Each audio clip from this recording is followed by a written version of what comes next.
neutral? Yes, you could.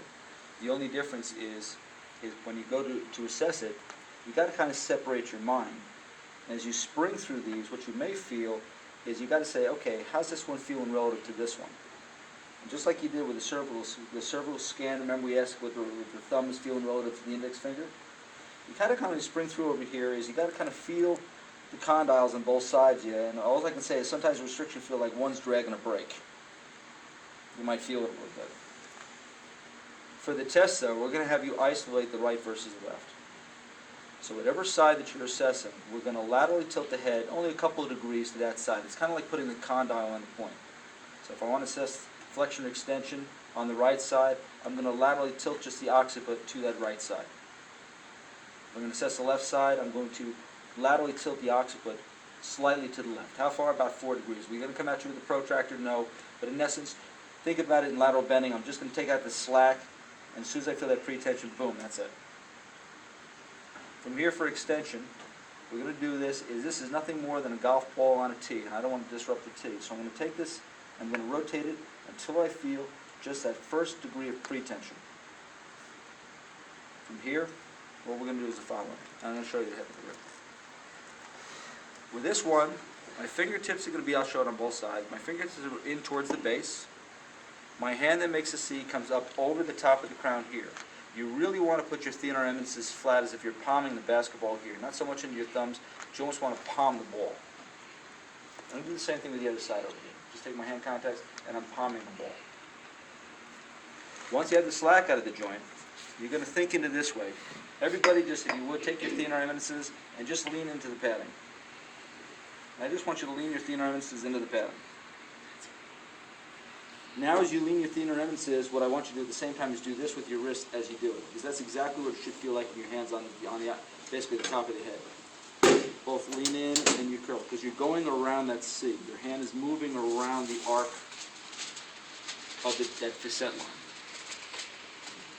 As you lean in, I'm just going to lightly just also work my hands. So I'm going to assess extension of the occiput on the right. I'm going to laterally tilt the head to the right.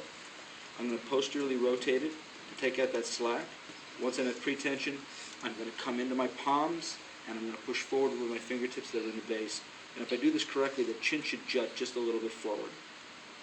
I'm going to assess the give and the recoil of one side versus the other. And often, if you look at the chin, you can actually see the movement or lack of it on one side versus the other. What do you think your line of drive would be with this case? In this case, with line of drive and the sagittal plane would be here.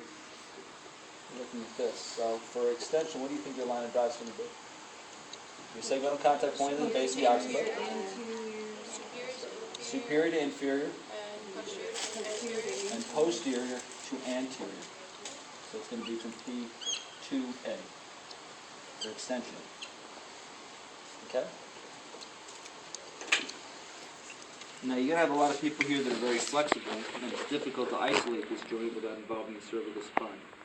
So there's another method which is relatively easy to perform, and what's called, we're going to stabilize the cervical spine, and we're going to do a thing called staircasing.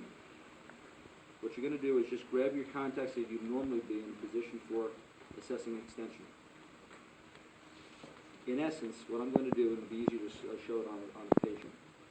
The head stays flat, and if I think about translating the head forward, keeping the head flat, you basically, all the segments of the cervical spine are going to just slide forward one another, and as they do so, they're going to lock into the ligaments, and because it kind of stabilizes the cervical spine. Once you get to the top of that movement, the only thing left to move is the occiput. So at the top of that movement, if somebody could just hold his body down here for a second, just put your hand over there. So I'm going to take the head, I'm just going to raise the head forward, and you're going to go give, and then just stop. From right there, it's relatively easy. Just isolate just the occiput. The choice will be yours on the exam, but with flexible people, it's a little bit easier to perform. So think of this way. Take your hands, keep the head flat, translate the head forward, keeping the head flat until you just feel everything just stops. From there, we can go in, we can cause a posterior rotation, and isolate the occiput and both the right and left. What's line of drive and contacts in that second move? What we're saying is they're both the same. Next trimester, we're setting you up for next trimester, your segmental contact point is going to be the base. So relative to the base, you will be going, in this case, P to A and S to I to cause a posterior rotation.